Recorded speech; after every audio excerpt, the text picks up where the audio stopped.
भाई होगी 360 370 रुपए। महा यार 370 रुपए लगे हैं, मैं वसूल तो करूंगा मैं। चोपो भी मारते साइज वगैरह जो क्या? पिछले कुछ दिनों से सोशल मीडिया पर एक्टिव हो तो एक नाम आपने जरूर से सुना होगा, प्रणीत मोरे का। लेकिन इन दिनों वे कॉमेडी की वजह से नहीं बल्कि एक कंट्रोवर्सी की वजह से चर्चा में हैं, जिससे पूरे देश को हिला रखा है। और ये मामला शुरू होता है गुरुग्राम में हुए एक live stand up comedy show से, जिसमें ऑडियंस मेंबर हिमांशु जांगरा नाम का एक लड़का स्टेज पर आया। उसने बताया कि उसने किसी लड़की को डेट पर बिरयानी खिलाई 370 में, और फिर उसने यह कहा कि पैसे खर्च करने के बाद उस लड़की से उसे सेक्सुअल फेवर मिलने चाहिए। यह सुनकर एक नॉर्मल होस्ट को क्या करना चाहिए? उसे रोकना चाहिए, उसे चैलेंज करना चाहिए। लेकिन प्रणीत मोरे ने क्या किया, वो हंसने लगे और बोले पीक गुड़गांव कंटेंट। बस यही वो पल था जिसके बाद यह वीडियो इंटरनेट पर बहुत ही तेजी से वायरल होने लग गया। सोशल मीडिया पर बहुत ही खतरनाक तूफान सा आ गया। और ये चीज यहीं नहीं रुकी, इसी शो में एक और कंट्रोवर्सी हुई डॉक्टर सेजल पवार करके। केईम हॉस्पिटल मुंबई की MBBS स्टूडेंट ने अपने मेडिकल कॉलेज में इस्तेमाल होने वाले मृत पुरुषों के शवों को लेकर बेहद अश्लील और अपमानजनक बात की। और ये क्लिप भी बहुत ही खतरनाक इंटरनेट पर वायरल होने लग गई और इसे मृतकों की गरिमा का सरेआम अपमान माना गया। और जैसे ही ये क्लिप सोशल मीडिया पर वायरल होने लगी, लोगों ने प्रणीत मोरे का इंस्टाग्राम अकाउंट बॉयकॉट करना शुरू कर दिया। अकाउंट पर इतना बैकलैश आया कि उन्होंने पहले इंस्टाग्राम को अपने डीएक्टिवेट ही कर दिया। उसके बाद महाराष्ट्र साइबर पुलिस ने एक्शन लिया। प्रणीत मोरे, हिमांशु और डॉक्टर सेजल तीनों के खिलाफ FIR दर्ज की गई। साथ ही हिमांशु जागरा को अपनी जॉब से भी निकाल दिया गया। और मामला यही नहीं रुका, NCW यानी नेशनल कमीशन फॉर वुमेन्स ने यह कहा कि महिलाओं की कंसेंट और डिग्निटी को एंटरटेनमेंट या ह्यूमैनिटी की आड़ में अंडरमाइन करना गहरी चिंता का विषय है। ऐसा कंटेंट महिलाओं की सेफ्टी और सोसाइटी की थिंकिंग पर बुरा असर डालता है। वहीं NCW ने प्रणीत मोरे और हिमांशु को नोटिस जारी कर दिया। दोनों को 22 जून 2026 को कमीशन के सामने पेश होना होगा। वहीं दूसरी तरफ प्रणीत मोरे ने अपना इंस्टाग्राम अकाउंट वापस से एक्टिव किया और उन्होंने कल एक वीडियो जारी किया, जो हम सबसे पहले देख लेते हैं। हेलो,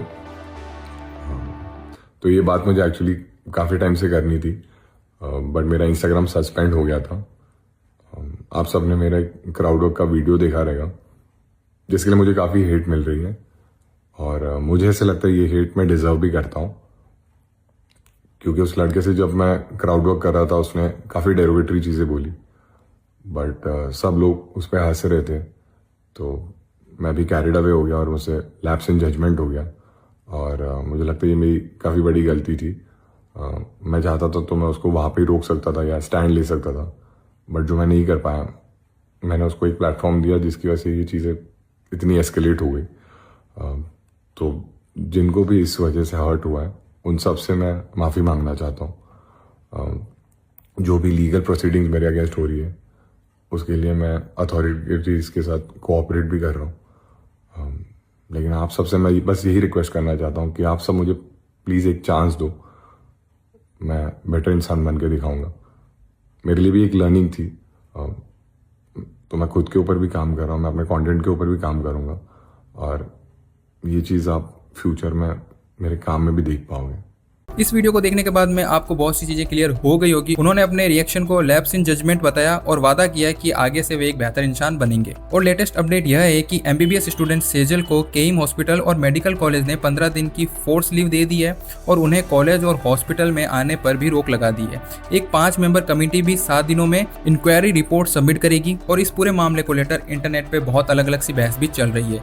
दोस्तों, यह सिर्फ एक कॉमेडियन की गलती नहीं है, यह एक बड़ा सवाल है कि कॉमेडी में शॉक वैल्यू के लिए कंटेंट बनाना, ऑडियंस को लाभ दिलाने के चक्कर में बाउंड्रीज को क्रॉस करना, ये एक पैटर्न सा बन गया है, जो कि हमने हाल ही में हुई एक और कंट्रोवर्सी से देखा था, जो कि रणवीर अलाहाबादिया की थी। जब आप पब्लिक प्लेटफॉर्म पर होते हैं, चाहे स्टेज हो, यूट्यूब हो, इंस्टाग्राम हो, आपकी रिस्पॉन्सिबिलिटी बनती है कि एक लड़का अगर स्टेज पर खड़ा हो, वुमेन्स की कंसेंट के मजाक उड़ाए और आप हंसे, तो आप उसे नॉर्मलाइज कर रहे हो। तो ये जो कंट्रोवर्सी थी, ये पूरी की पूरी प्रणीत मोरे की तरफ से थी। आगे जो भी अपडेट आएगा हम लोग इसी के बारे में चर्चा करते रहेंगे। बाकी इस वीडियो के बारे में आपका क्या कहना है कमेंट्स में जरूर से बताना। मैं आपसे मिलता हूँ नेक्स्ट वीडियो में, तब तक के लिए take care and bye bye.